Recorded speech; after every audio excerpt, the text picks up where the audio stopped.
तोता मत बनना। तोता बोलता तो बहुत है लेकिन ज़्यादा ऊंचाई तक उड़ नहीं सकता।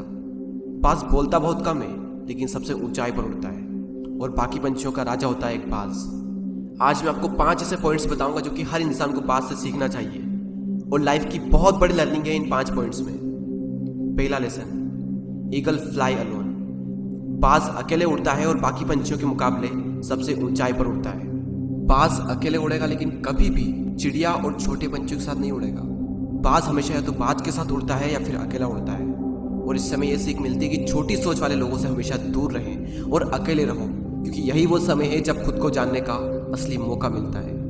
दूसरा लेसन, बाज का विजन बहुत ज़्यादा क्लियर होता है और बहुत ज़्यादा स्ट्रॉन्ग होता है। बाज अपने शिकार को 5 किलोमीटर दूर से ही देख लेता है और जब एक बार उसे अपना लक्ष्य दिख जाता है तो उसके बाद चाहे रास्ते में कितनी भी मुश्किलें क्यों ना आए, वो अपने लक्ष्य को हासिल करके ही दम लेता है। इससे भी एक बहुत बड़ी सीख मिलती है कि अपना विजन क्लियर रखो और उसे हासिल करने में फिर चाहे कितनी भी मुश्किलें क्यों ना आए, पीछे मत हटो उस बाज की तरह। तीसरा लेसन, बाज कभी भी मरे हुए जानवरों को नहीं खाता, वो हमेशा जिंदा शिकार करता है और इससे हमें यह सीख मिलती है कि जो हमारा पास्ट है वो मर चुका है, तो अपने उन मरे हुए सड़े हुए थॉट्स पर ध्यान मत दो और अपनी आने वाली ताजी फ्रेश जिंदगी पर ध्यान लगाओ।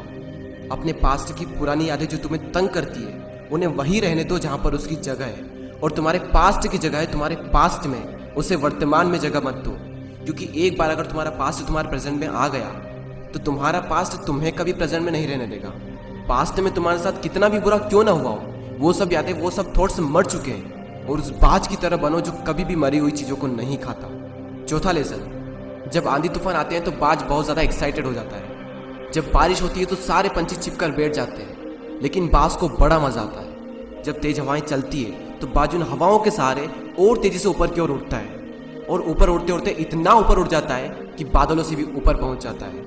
और इससे भी एक बहुत बड़ी सीख मिलती है कि मुसीबत में मजा ढूंढो। और नेपोलियन हिल ने एक बार कहा था कि हर बड़ी चुनौती अपने साथ में एक बहुत बड़ा अवसर लेकर आती है। तो उस बाज की तरह तुम भी अपने अवसर को पहचानो, और जिस दिन तुमने अवसरों को पहचान लिया तो सारी मुश्किलें तुम्हारे नीचे होगी और तुम उन मुश्किलों के ऊपर होंगे। फिफ्थ लेसन, बाज अपने घोंसलों में से सॉफ्ट घास को हमेशा निकाल देता है ताकि बाज का जो बच्चा होता है वो उसमें कंफर्टेबल ना हो सके, क्योंकि अगर वो घोंसले में कंफर्टेबल हो गया तो वो वहीं रहना पसंद करेगा।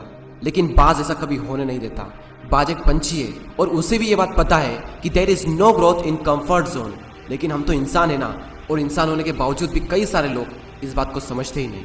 आप जितना ज़्यादा कंफर्ट जोन में रहोगे, आपकी लाइफ आने वाले टाइम में उतनी ही ज़्यादा अनकंफर्टेबल हो जाएगी।